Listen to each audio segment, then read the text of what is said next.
Recent గా నేను reels చూస్తూ ఉంటే అందులో నాకు ఒక రీల్ తగిలిందనమాట. అది నేను వాట్సాప్ లో ఫార్వర్డ్ చేశాను. అదొక్కసారి ఏవీలో ప్లే చేస్తారా? నా రెండో తప్పు ఏంటంటే ఇల్లు కట్టడం.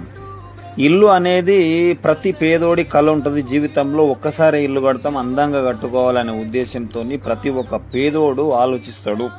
సొంత గూడు ఉండాలనే ఉద్దేశంతో నేను కూడా అందులో బొచ్చుగాని ఒకరిని. నేనేం ప్రత్యేకత కాదు. కాకపోతే ఏంటంటే జాగా సొంతంగా ఉన్నా కానీ ఇల్లు కూడా దాని అమ్మ గొడవ 2 రూములు కట్టుకుని ఉంటే బాగుండే అనే ఆలోచన లేకపోయి అప్పుడే పేద గడిది 14 పిల్లలు రేసి దీని అమ్మ గొడవ జీవితంలో మనవాయి పైసలన్నీ అయిపోయాయి. ఏట్లే చింతపండు ఇస్తున్నట్లా.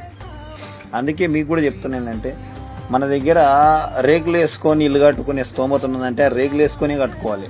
కొద్దిగా ఖర్చు అయిన పర్వాలేదు, అప్పు చేసి కడదామనే ఉద్దేశంతో ఆలోచించినామనుకో ఆ అప్పు తీరది.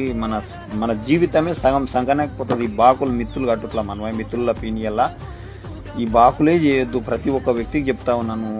మనము లాస్ట్ కు సించెట్ కింద గుడిసేసుకొని ఉన్నా కానీ పర్వాలేదు, కానీ ₹1 బాకీ ఏమంతా చేయకుండా అది ప్రశాంతంగా ఉండని బాకీలే మనవా. కాబట్టి మితిమిన వేసి వాడు పైసలు తీసుకుంటాడు, బెండ చూపెడతాడు. ఆ ఇల్లు అమ్మినా మనం బాగుపడము, భూమి అమ్మినా బాగుపడము. కాబట్టి ప్రతి ఒక్క వ్యక్తికి నేను చెప్తా ఉన్నాను ఏంటంటే నీ దగ్గర 6 రూములు కట్టే స్తోమత ఉన్నదంటే 2 రూములు కట్టుకో. అందరు కలిసి అందులో నుండి బోలరా. Download ShareChat.